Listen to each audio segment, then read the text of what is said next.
이런 부부가 있다고 한번 가정해 보겠습니다. 주말인데 데이트하러 나가지도 않고 이제 온종일 집안에만 부부가 있습니다. 왜 그런가 봤더니 남편은 이제 야구 광입니다. 그래서 야구 경기를 경기장에 가서 보는 것을 너무 좋아하는데 부인은 그걸 딱 싫어하는 거예요. 차도 막히고 또 야구 규칙도 모르는 데다가 사람 많은 곳에서 시끌벅적하게 소리 지르고 하는 곳을 딱 질색하는 것입니다. 왜 그런데 돈을 주고 가야 되느냐? 이제 이유를 모르는 거예요. 그러면 이제 부인은 뭘 좋아하는가 봤더니 부인은 영화를 좋아하는데 특히 어떤 영화를 좋아하냐면 이 애정 영화를 좋아합니다. 그래서 남녀가 서로 사랑하다가 헤어지다 뭐 이런 걸 보면서 서로 눈물을 흘리고 이 눈물을 흘리면서 이 카타르시스를 경험하고 이런 거를 제 부인이 좋아하는 거예요. 근데 문제는 남편은 그거를 딱 싫어합니다. 왜 돈 주고 영화관 가서 질질 짜고 왜 이런 걸 내가 봐야 되느냐 이해를 하지 못하는 것이죠. 결혼은 했는데 이제 혼자 가기는 뭐하고 서로 상대방이 너무 싫어하니까 그것을 하지 못하는 것입니다. 그래서 아예 집에 있는 거예요. 혹시 이제 들으시면서 저거 우리 집 얘기인데 혹시 그런 가정이 없으리라고 생각을 합니다. 연애 기간이 짧아서 이 상대방에 대해서 잘 알지 못하면 이런 일이 발생할 수가 있습니다. 사랑해서 결혼했지만 마음이 맞지 않아서 서로가 원하는 일을 하지 못하는 것이죠. 신앙생활에서도 이런 일이 발생할 수 있습니다. 17절 말씀에 보니까 이렇게 얘기하죠. 육체의 소욕은 성령을 거스르고 성령은 육체를 거스르나니 이 둘이 서로 대적함으로 너희가 원하는 것을 하지 못하게 하려 함이니라. 자, 그리스도인으로서 겪는 내적인 갈등을 이야기하는 것입니다. 자, 여기 누구와 싸웁니까? 성령과 육체가 싸워요. 자, 물론 그리스도인들이 아닌 분 중에서도 양심에 굉장히 예민하신 분들은 이 도덕적인 갈등으로 고민하는 분들이 있습니다. 자, 그런데 예수님을 믿는 성도들의 경우에는 그 갈등이 훨씬 더 심합니다. 왜 그렇습니까? 우리 안에 거하시는 성령님은 죄를 미워하시는 거룩한 분이기 때문에 그래요. 그리고 예수님을 믿는 사람들은 양심이 이전보다 더 새로워진 모습이 되기 때문에 죄에 대해서 싫어하는 마음이 들고 그래서 이 싸움과 갈등이 이전보다 훨씬 더 심해지는 것입니다. 이 본문에 육체라고 나와 있는데요. 이 육체는 단순한 우리의 신체나 몸을 이야기하는 것이 아닙니다. 특별히 여기 성령님과 반대돼서 쓰이고 있기 때문에 이럴 때는 우리 안에 남아있는 죄를 지으려고 하는 하나님을 거스르는 죄된 본성을 이야기하는 것입니다. 그래서 로마서 말씀에는 이 똑같은 단어를 육신이라고 번역을 했어요. 근데 사실은 똑같은 말입니다.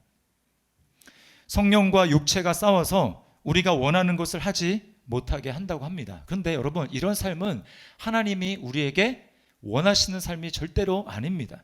하나님이 우리에게 원하시는 삶은 어떤 삶입니까? 우리 안에 성령으로 성령의 열매를 가득 맺어드리는 삶, 그 삶을 하나님은 우리에게 원하시는 거예요. 그것이 바로 이 땅에서 하나님의 나라를 누리며 사는 것입니다. 예수 믿었으면 여러분 이 땅에서도 하나님의 나라를 누리다가 점점 더 많이 누리다가 하나님이 부르시는 그때 완전한 하나님의 나라를 경험하는 사람들이지 이 땅에서는 예수 믿어도 뭐 믿는 것 믿는지 안 믿는지 별로 뭐 이렇게 힘든 삶을 살고 평안도 없고 이런 삶을 살다가 죽어서 하나님 나라를 가는 그런 삶이 여러분 믿는 사람의 삶이 아닙니다. 어떻게 그런 삶이 가능합니까? 오늘 본문에서는 딱 한 가지 길밖에 없다고 얘기를 해요. 그게 뭐냐? 바로 성령님을 따라서 행하는 것입니다. 오늘 어떻게 우리가 성령님을 따라서 행할 수 있는지 여러분에게 세 가지로 말씀을 드리려고 합니다. 자, 첫 번째는 육체의 속성을 변화시키는 분은 성령님이라는 사실을 우리는 분명히 알아야 합니다. 자, 오늘 본문에 육체라는 말 다음에 나오는 말들을 한번 주의 깊게 잘 보세요. 16절에는 육체의 욕심이라고 합니다. 욕심. 그 다음에 17절에는 육체의 소욕 이렇게 나오는데 사실은 다르게 번역됐지만 똑같은 말이에요. 그리고 19절에는 육체의 일이라고 나옵니다. 자, 욕심, 소욕, 일. 여기를 통해서 여러분 뭘 우리가 알 수 있습니까? 육체는 가만히 있는 존재가 아니라는 것입니다. 육체는 뭔가를 끊임없이 갈망하고 끊임없이 일을 한다라는 거예요. 그래서 뭘 만들어냅니까? 19절부터 21절에 나오는 그 긴 목록이 바로 육체가 열심히 일을 해서 만들어내는 결과입니다.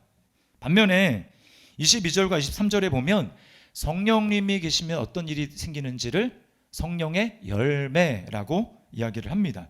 자, 똑같은 일인데 왜 육체가 하는 것에는 일이라고 하고 성령님이 하시는 것에는 열매라고 이야기를 했을까요? 자, 그것은 바로 육체가 주도권을 가지고 내 안에서 열심히 일을 할 때 우리 안에는 별로 선한 것이 열리지 않는다라는 것입니다. 반면에 육체의 주도권을 내려놓고 성령님이 내 안에서 일하시도록 만들면 그 결과 육체는 쉬지만 우리 안에서 성령의 열매가 풍성하게 맺힌다라는 것을 말하는 거예요. 육체가 주도권을 줄 때 선한 열매가 맺히지 못합니다. 그래서 18절이 그것을 우리에게 분명히 얘기를 해줘요. 자, 18절을 우리 함께 읽어보겠습니다. 시작. 너희가 만일 성령의 인도하시는 바가 되면 율법 아래에 있지 아니하니라. 네, 육체의 소욕 또 욕심 이런 거 얘기하다가 갑자기 율법 이야기를 합니다. 이거 왜냐하면 자신이 갈라디아 교회 성도들이 성령님이 아니라 어느 순간부터 자신이 육체의 주도권을 가지고 내가 뭔가 종교적인 열심, 행동, 율법의 일들을 가지고 뭔가를 열심히 해보려고 하는데 그 결과 나타나는 일들이 별로 선하지 못하라는 것을 오늘 보여주는 것입니다. 선행과 참선, 봉사 등 우리가 인간의 여러 가지 행위들이 있죠. 종교적인 행위들을 할 수 있는데요. 그것이 우리 안에 있는 나의 본질을, 나의 모습을 변화시키지 못한다라는 것을 오늘 본문이 분명하게 이야기를 합니다. 그래서 어느 정도 나아지는 것 같다가 다시금 옛날로 돌아가서 못된 모습이 나오는 것입니다. 우리 자신의 육체적인 노력만으로는 우리 자신의 본성을 바꿀 수가 없는 거예요. 어제 신문을 보니까 러시아에서 이제 서커스단이 이제 서커스를 하다가 사고가 발생했습니다. 이 곰이 조련을 했는데 곰이 조련사를 물려고 하는 거예요. 다행히 이제 곰의 입에 마개가 이제 채워져 있어가지고 인명사고는 나지 않았습니다. 여러분, 그걸 뭘 보여주냐면 아무리 이렇게 조련을 열심히 하고 잘해도 그 곰 안에 있는 야수의 그 본성, 그것은 없어지지 않는다라는 것입니다. 이게 뭘 제가 말씀을 드리려고 하는 거냐면 우리가 아무리 내가 선한 노력을 하고 어떤 열심을 가지고 참선을 하거나 선행을 하거나 열심히 내 자신의 외적인 행위를 갈고 닦는다 할지라도 우리 안에 있는 마치 야수의 본성같이 언제 튀어나올지 모르는 그 본성은 절대로 바뀌지 않는다라는 거예요. 그렇게 바뀌는 것이 아닙니다. 어떻게 바뀔 수 있습니까?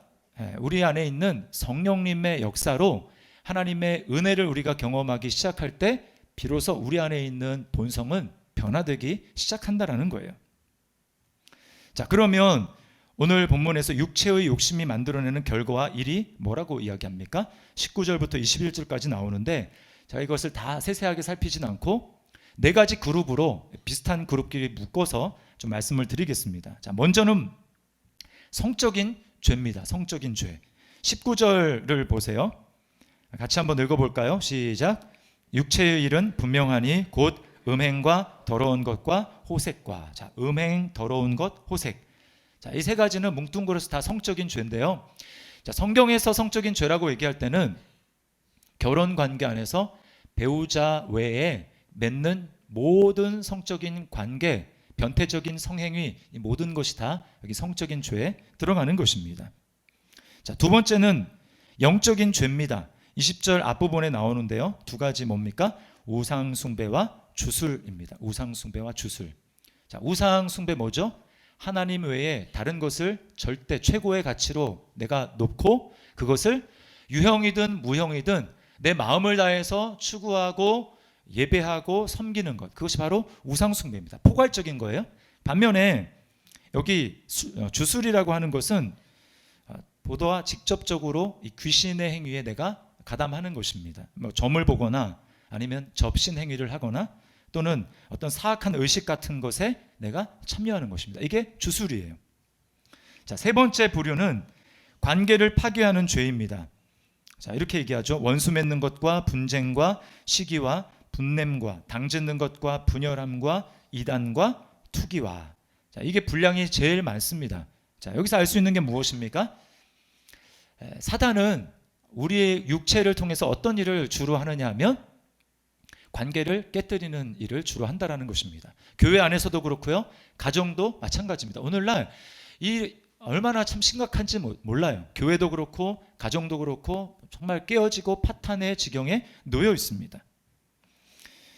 교회 공동체 안에 딱 한 가지 예외가 있습니다. 그건 뭐냐면 복음을 바꾸어서 이단의 가르침을 교훈을 전파하는 그런 세력과 그것을 따르려고 하는 세력이 있을 때 거기에 대해서는 우리가 명확하게 아니라고 하고 갈라설 수 있어야 합니다. 그러나 그 경우를 제외하고 모든 경우에 있어서는 우리는 물론 싸울 수 있어요. 인간이기 때문에 화를 낼 수 있습니다. 관계가 어그러질 수 있어요. 그러나 원수 맺는 데까지 가고 갈등을 풀지 않고 결국 그래서 갈라지고 분열하고 갈라져 나간다. 여러분 여기까지 가서는 안 되는 것입니다. 그 전에 하나님의 은혜로 우리는 용서하고 미움의 벽을 헐어낼 수 있어야 돼요. 이게 바로 성령님의 역사라는 것입니다. 가족에도 마찬가지예요.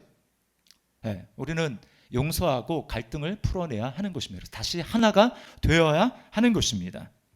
자, 마지막은 무엇이냐면 바로 술 취함입니다. 이게 술 취함과 방탕함 나오는데 똑같은 거예요. 방탕은 한바탕 질펀하게 마시는 것, 그것이 바로 방탕입니다. 술 취함이죠. 자, 이런 일을 행하는 사람들에 대해서 오늘 본문은 명확하게 얘기합니다. 21절 하반절 말씀 우리 같이 한번 읽겠습니다. 시작. 전에 너희에게 경계한 것 같이 경계하노니 이런 일을 하는 자들은 하나님의 나라를 유업으로 받지 못할 것이요. 네, 하나님의 나라 천국을 유업으로 받지 못한다, 즉 구원받지 못한다라는 것입니다. 이 말을 오해하지 마시기 바랍니다. 우리가 한 번이라도 여기 목록에 나와 있는 죄를 짓는다면 그 사람은 구원받지 못한다, 이런 이야기가 아닙니다. 우리는 연약하기 때문에 때로 이런 죄를 범할 수 있고 넘어질 수 있어요. 그러나 중요한 건 무엇입니까? 여기에 이런 일을 한다라고 하는 것은 이런 일을 반복적으로 습관적으로 즐겨서 행하는 것을 말하는 것입니다. 여러분이 정말 예수를 믿어서 구원받고 여러분 안에 성령님이 계신다면 이런 일을 정말 좋아서 즐겨서 습관적으로 반복적으로 계속할 수 있을까요? 그것은 불가능합니다. 우리 안에 계시는 성령님은 그렇게 무력한 존재나 무능한 존재가 아닙니다. 우리 안에 들어오신 성령님은 이렇게 말할 수 없는 거예요. 내 안에 성령님이 계시는데 나는 육신이 약해서 죄에 넘어질 수밖에 없어서 그래서 맨날 죄 가운데 살아간다. 여러분, 그 신앙은 무엇인가 잘못된 것입니다. 우리 안에 계시는 성령님은 그런 분이 아니고 죄를 적극적으로 이길 능력을 주시고 죄를 회피하게 하시는 분이고 승리하게 하시는 분이 우리 안에 모시는 성령님이라고 하는 사실이에요. 물론 사람에 따라서 차이는 있습니다. 어떤 사람에게는 성령님이 굉장히 강하게 역사하십니다. 그래서 눈으로 봐도 알겠어요. 반면에 어떤 사람에게는 성령님 매우 잔잔하게 일하십니다. 그래서 잘 드러나지 않는 것 같아요. 그러나 분명하게 그 안에 사시는 분이 성령님이라면 어떤 일이 일어납니까? 시간이 지나 보십시오. 그 힘이 점점 강력해지는 것입니다. 나를 변화시켜 놓습니다. 이전과 다른 존재로 나를 만들어 놓는 거예요. 성령님의 열매가 맺게 만들고 예수님을 닮은 성품으로 나를 점점 변화시켜 가십니다. 그래서 성령님의 열매가 맺게 되는데 여기 성령님의 9가지 열매 나오는 거 제가 다 살펴보지 못하고 나중에 아마 그런 기회가 있을 텐데요. 오늘은 그게 초점이 아닙니다. 육체의 일에 정반대예요. 그래서 성령의 9가지 열매는 성적인 죄를 멀리하게 만들고요. 그리고 하나님을 섬기는 일을 더 사랑해서 만들게 합니다. 그리고 관계를 오히려 더 하나 되게 하는데 만들고요.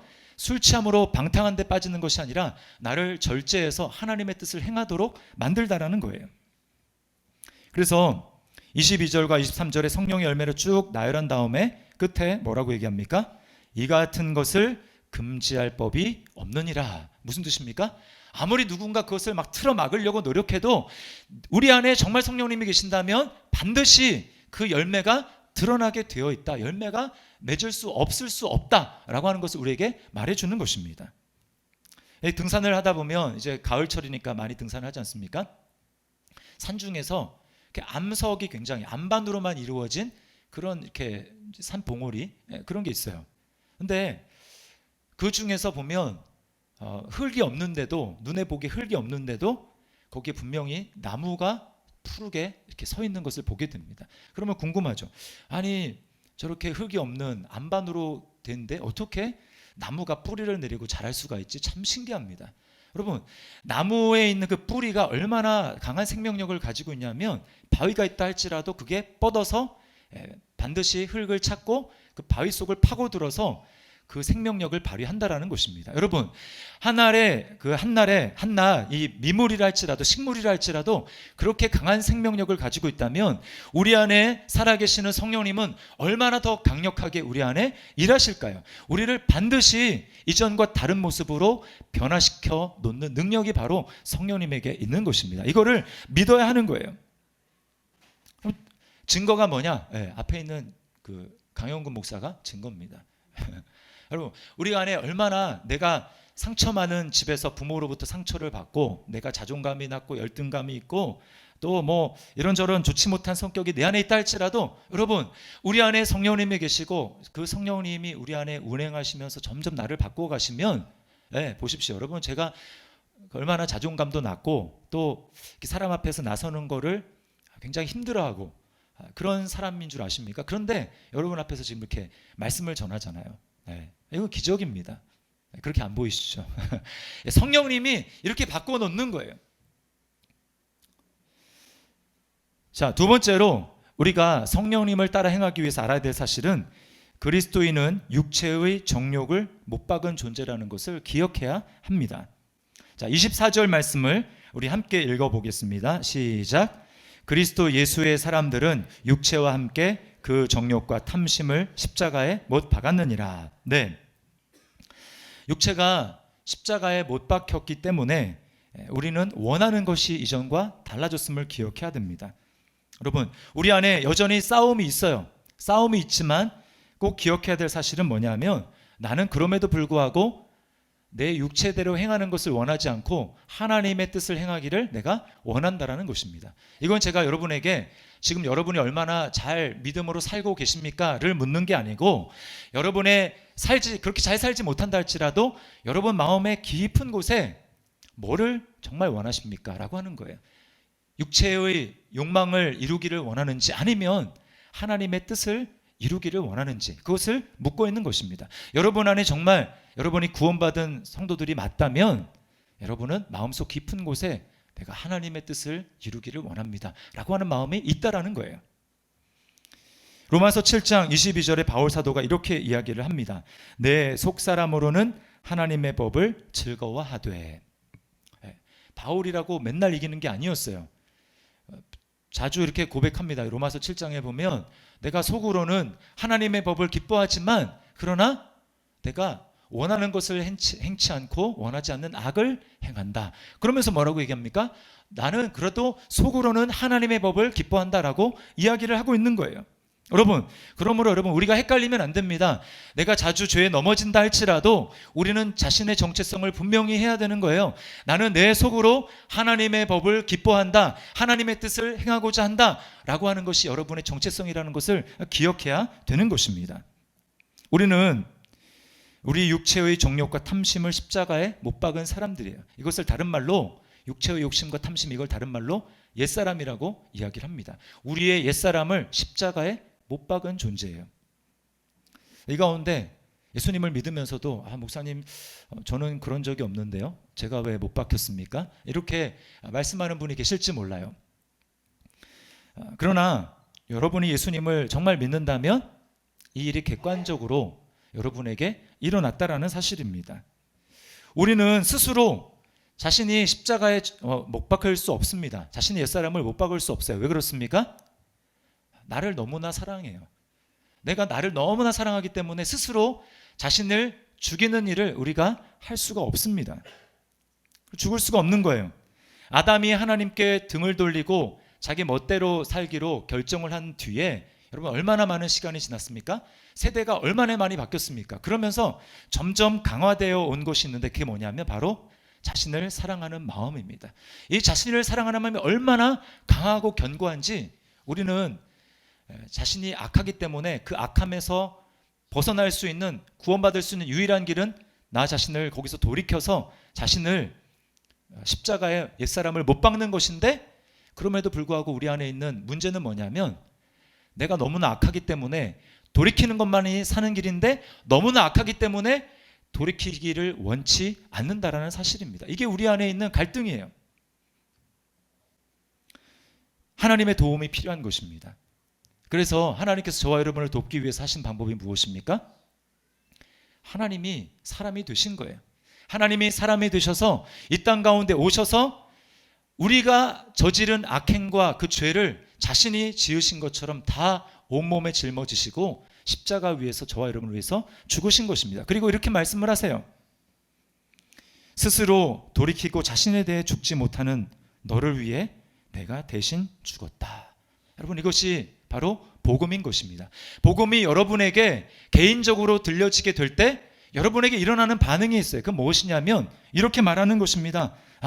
내가 사는 길은 내가 지금 살던 방식, 육체에 원하는 것을 따라서 살던 방식, 그것으로는 살펴봤듯이 죽는 그 결과, 악한 결과밖에 맺어지지 않는데, 여기서 내가 사는 방법은 돌이키는 방법이고 하나님께로 돌이켜서 내 자신을, 옛사람을 못 박는 것인데, 내가 할 수 없기 때문에 예수님이 나를 위해 그 일을 하셨구나, 나를 위해 죽으셨구나. 주님, 이제는 내가 예수님을 내 삶의 주인으로 인정하고 받아들이고 이제는 하나님을 사랑하는 삶을 살겠습니다. 내 삶에서 돌이켜서 주님을 따르겠습니다. 비로소 이것이 가능한 사람이 되는 것입니다. 그리고 그렇게 하는 것이야말로 진정한 회개고 예수님을 믿는 것입니다. 예수님을 여러분이 믿었다는 것은 바로 이런 일이 여러분 안에 일어났다는 것을 이야기를 하는 거예요. 여러분, 그 순간 어떤 일이 일어나는 줄 아십니까? 우리 안에 예수님이 2000년 전에 달리신 그 예수님의 십자가가, 내가 그렇게 고백하고 예수님을 받아들이고 믿는 순간 예수님이 달리신 그 십자가가 바로 나의 십자가가 된다라는 사실입니다. 그게 바로 십자가 위에서 내가 죽었습니다, 옛사람이 죽었습니다 라고 말하는 말의 의미인 거예요. 하나님께 반역하여 육체의 욕심대로 살던 나의 자아가 십자가에 못 박히는 순간인 것입니다. 로마서 6장 6절과 7절 말씀 우리 함께 읽어보겠습니다. 시작.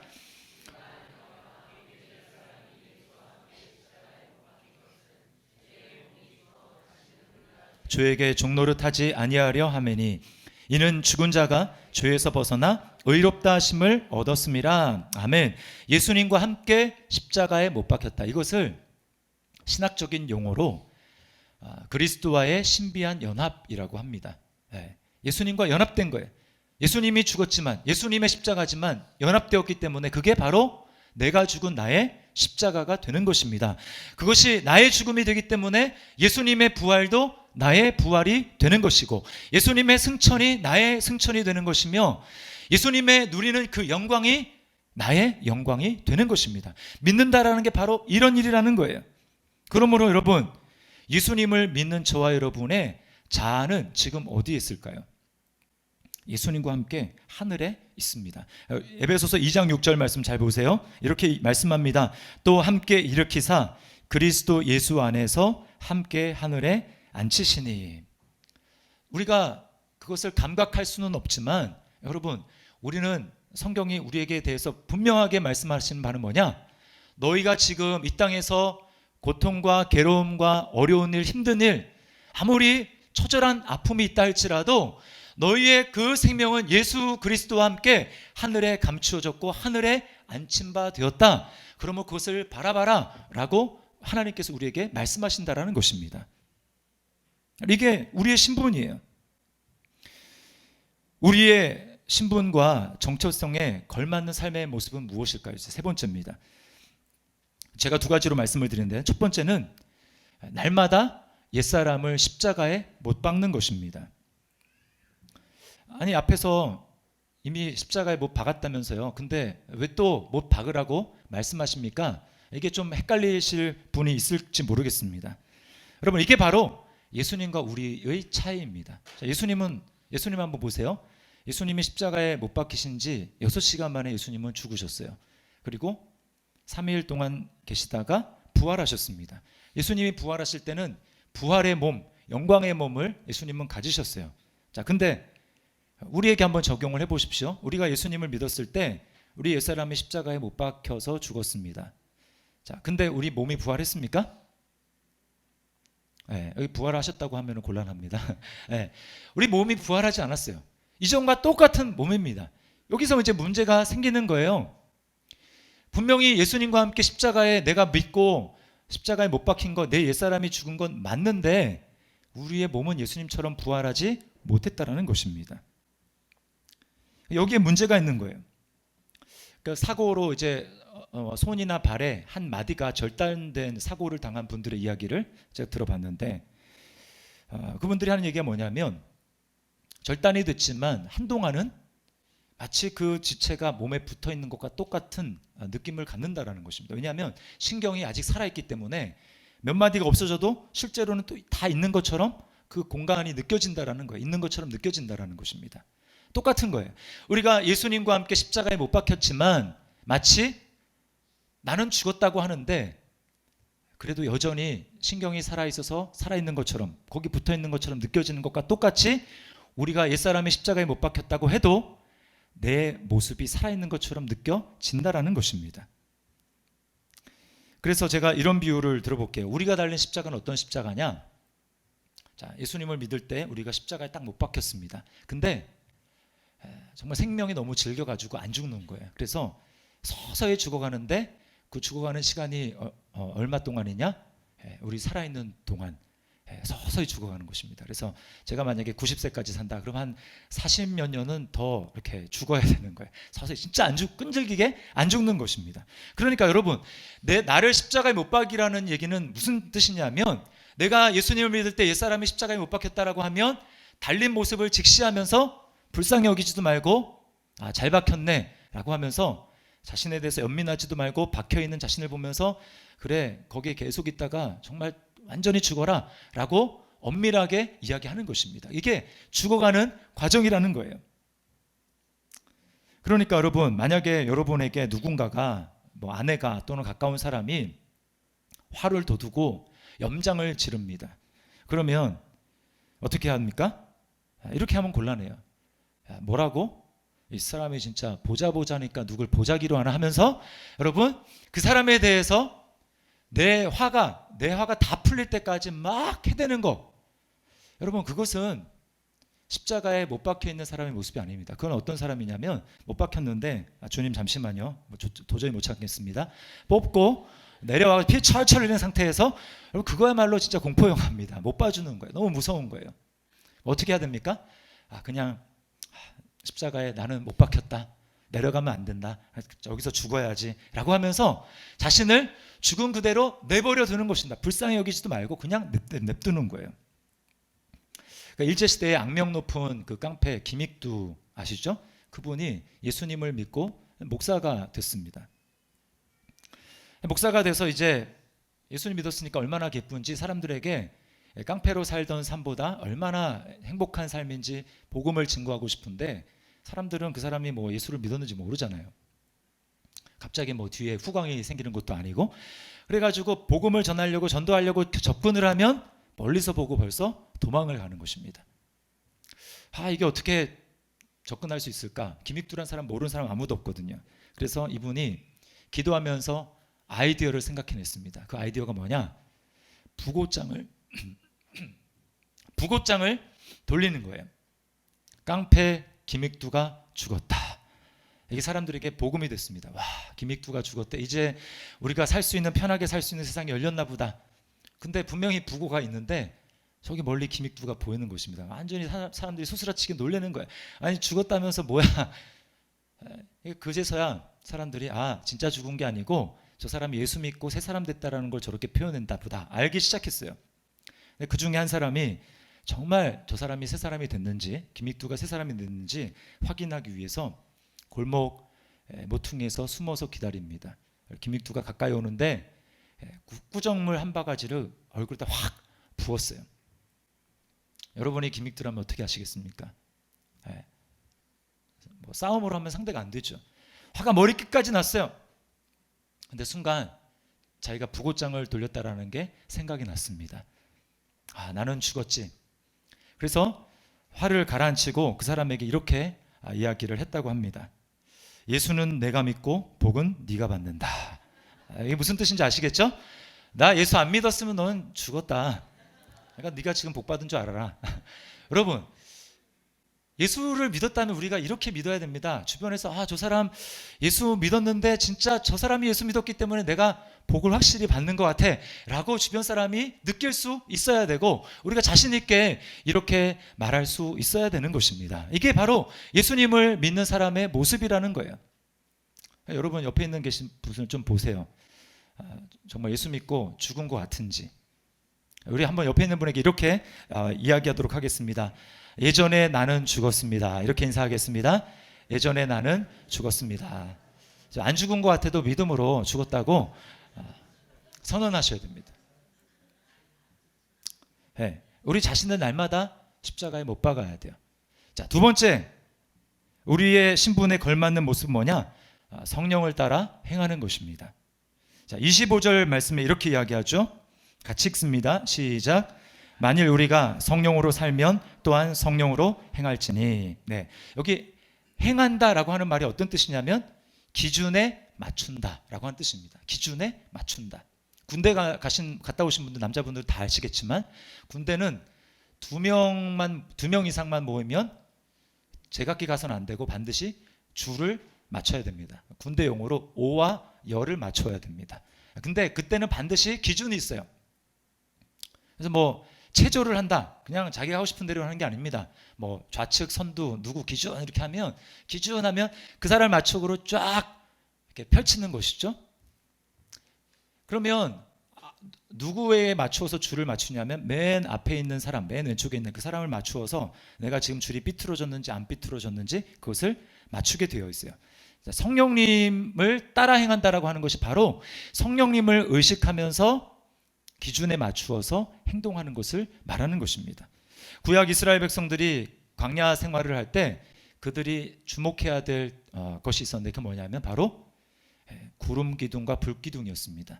이 구름 기둥과 불 기둥은 그들이 묵는 곳의 가장 정중앙에 있었어요. 성막에 있는 곳, 거기에 낮에는 구름 기둥, 밤에는 불 기둥이 있었습니다. 이스라엘 백성들이 계속 살다가 어느 날 그 구름 기둥이 떠오르고 움직이기 시작합니다. 그러면 어떻게 해야 되면 거기에 몇 달을 머물러 있던지 간에 텐트를 다 싸서 구름 기둥이 인도하는 대로 따라가야 됐어요. 그러다가 구름 기둥이 움직이다가 머물러 섭니다. 그러면 거기에 다시 텐트를 치고 거기에 이제 사는 것입니다. 그러니까 항상 그들의 시선이 어디 있냐면 구름 기둥이 어떻게 움직이는가, 여기에 맞춰져 있는 것이죠.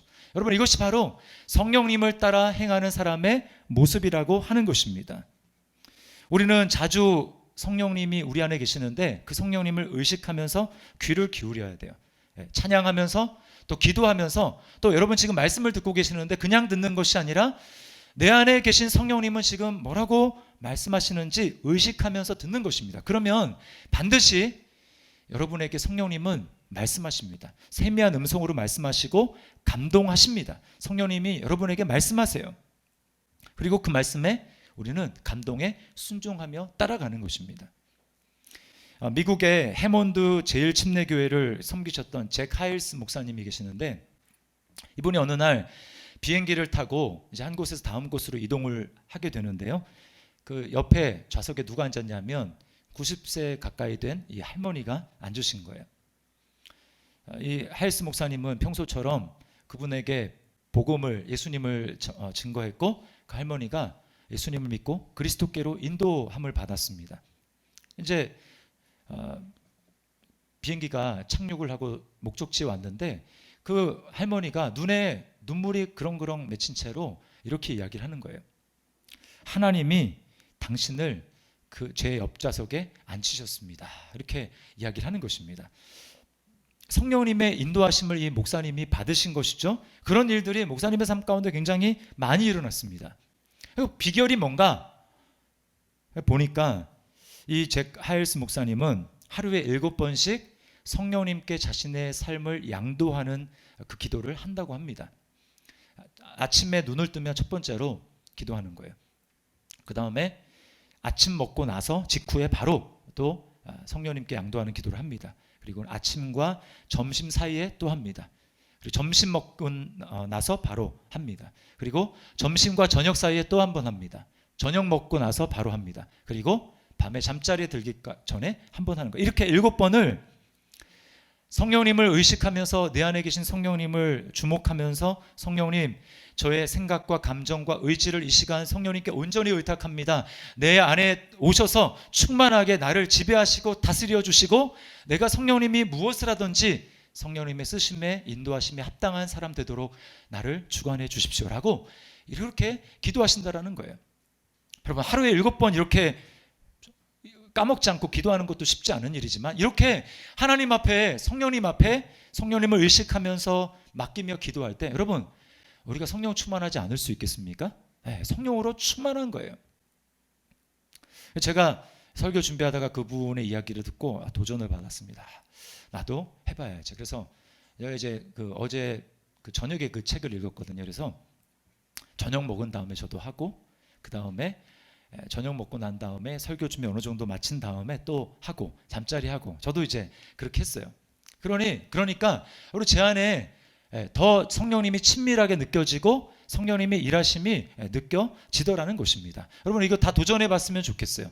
우리는 성령님을 의식하면서 성령님이 내 안에 뭐라고 말씀하시는지 귀를 기울여야 하는 것입니다. 이것은 시간이 남아 도는 사람들, 많은 사람들만 할 수 있는 것이 아니고 바쁘게 분주하게 살면서도 얼마든지 할 수 있는 일입니다. 여러분은 무엇에 지금 귀를 기울이고 있습니까? 여러분의 시선은 지금 어디를 향하고 있습니까? 퇴근한 다음에 시간이 있을 때는 어떻습니까? 오늘 내가 하루 종일 수고했으니까 좀 쉬어야겠다면서 TV나 스마트폰으로 여러분 드라마나 스포츠 게임 또 인터넷 서핑 여기에 몰두해 있지 않습니까? 자, 그것이 다 나쁘다라는 게 아닙니다. 중요한 건 무엇입니까? 여러분 자신이 누군가라고 하는 것을 잊으면 안 된다라는 것입니다. 여러분, 그리스도인이 누구입니까? 그리스도인은 나의 옛사람 육체와 함께 그 정욕과 탐심을 십자가에 못 박은 사람들입니다. 그리스도인은 누구입니까? 그 안에 이제는 내가 아니라 예수 그리스도께서 성령께서 주관하시고 사는 사람입니다. 이것을 정말 우리가 믿는다면 우리는 어떻게 합니까? 날마다 내가 못 박혔다라는 사실을 기억하고 끊임없이 올라오는 나의 육체의 정욕과 욕심, 탐심을 십자가에 계속 못 박는 삶을 살아야 할 것입니다. 그리고 우리 안에 계시는 성령님 날마다 주목하면서 성령님은 지금 무엇을 바라보고 계시고 성령님은 지금 나에게 뭐라고 말씀하시는지를 우리가 주목하면서 귀를 기울이게 될 때 여러분, 우리는 점점 더 우리 안에 육체의 욕심들은 사라질 것이고 우리 안에 성령님의 열매가 맺히게 될 줄 믿습니다. 예수님을 닮아가게 될 줄 믿습니다. 하나님을 기쁘시게 하는 그런 삶을 살아가게 될 것입니다. 날마다 성령님을 따라 행할 수 있는 저와 여러분의 삶이 될 수 있기를 주님의 이름으로 축원합니다. 우리 말씀을 기억하면서 이 시간 우리 찬양했으면 좋겠어요. 오늘 이곳에 계신 성령님, 여기 중간에 보면 이런 가사가 있어요. 주님보다 앞서지 않고 겸손하게 주님의 말씀 기다리니 주님 손에 우리를 드립니다. 사랑으로 인도하소서. 성령님보다 앞서기를 원치 않고 날마다 수시로 성령님을 바라보고 귀를 기울임으로 내가 성령님의 표준에 맞추기를 원합니다. 우리 이런 마음을 가지고 이 찬양 하나님 앞에 고백하며 나가겠습니다.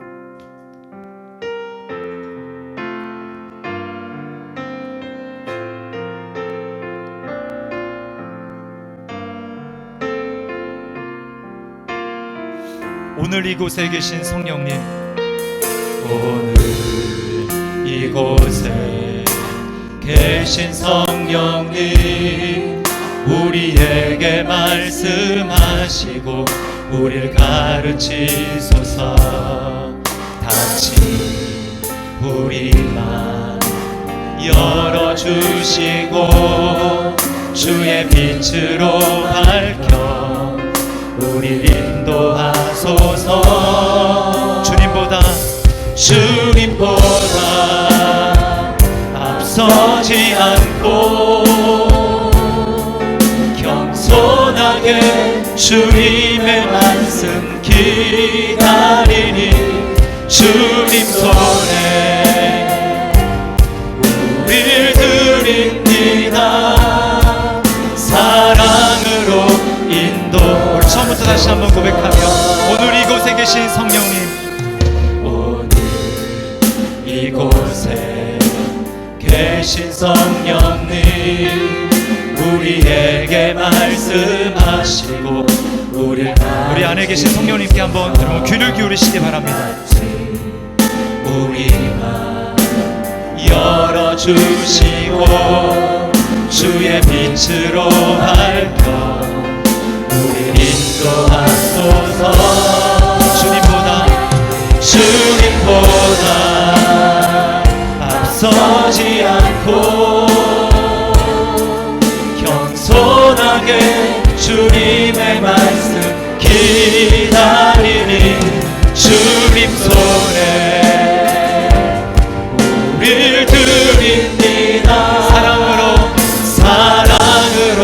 인도. 다시 한번 주님보다 앞서지 않기 원합니다.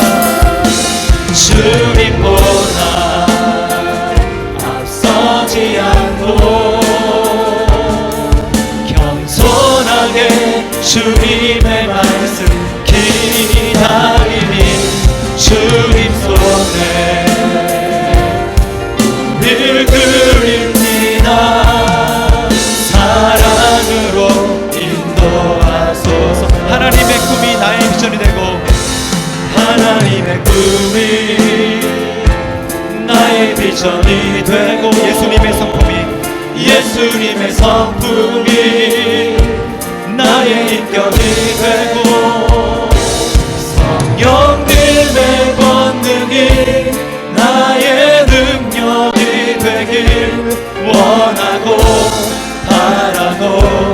다시 한번 하나님의 꿈이 나의 비전 되고 하나님의 꿈이 나의 비전이 되고 예수님의 성품이 나의 인격이 되고 성령님의 권능이 나의 능력이 되길 원하고 바라고. 두 손을 가슴에 보고 다시 한번 간절히 하나님의 꿈이 나의 비전이 되고 예수님의 성품이 나의 인격이 되고